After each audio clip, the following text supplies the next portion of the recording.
Hello and welcome to Phoenix International Raceway. This week's NIS track guide video provided by Nolan Scott from ineX Racing, Matt Bussa from Gale Force Racing, Nick Ottinger, Gale Force Sim Racing, Justin Petschauer, Petschauer Motorsports. This week it's 156 laps, 156 miles, 250 kilometers around this 1 mile bull ring. And here we go with the hot lap, provided by Matt Bussa. Hey guys, Carlos Fonseca, and doing things a little different this week. We're gonna go a little more in depth. You can see we get loose there, so we're gonna make our way into one. Matt's gonna be letting off right at the 3 cone. If you don't know what I'm talking about, these cones here, 1, 2, 3. That's what I mean. So he's letting off at that cone, and shortly after he's braking quite hard, and it gets a little iffy. You can see he braked pretty much car length before the 2 cone. Holding that brake gets a little loose on entry until he gets to the bottom, and then immediately after releasing the brake, back on the throttle, and you can see we get loose getting on the exit, using the apron to cut off some time. And here's a little bit different in 3 and 4. He lets off at the 2 cone right there, 1, 2,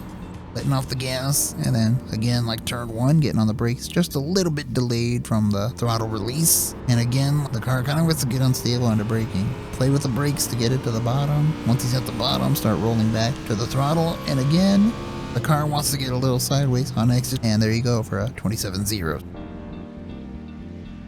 Pit road speed this week at Phoenix International Raceway, 45 miles an hour. Watch that entry entering pit road as well as coming back out onto the track because it is very slick. So the best option would be come out of pit road in 2nd gear. That way you do not spin the tires. Pit strategy this week, you can go around 52, 55 on a tire run, as well as 75 to 80 on a fuel run. But I think Bussa would agree with me on this one. With the way the cautions have been playing out so far, that might not be the case. You bet, Justin.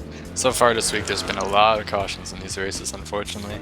With your tire strategy, actually, is typically go with 2 tires here. Unless you get over 20-25 laps on tire run, then go with 4. However, when you take 2 tires, you want to be sure to not have more than 14 or 15 gallons in the car. Otherwise, you'll be way too loose.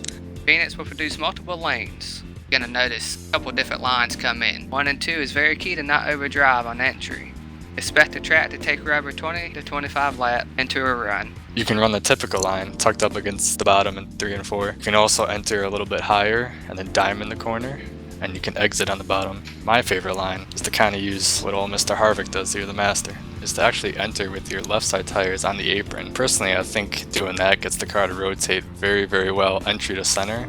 As well, you can carry a lot more speed in with your straighter braking. And that covers this week's race from Phoenix.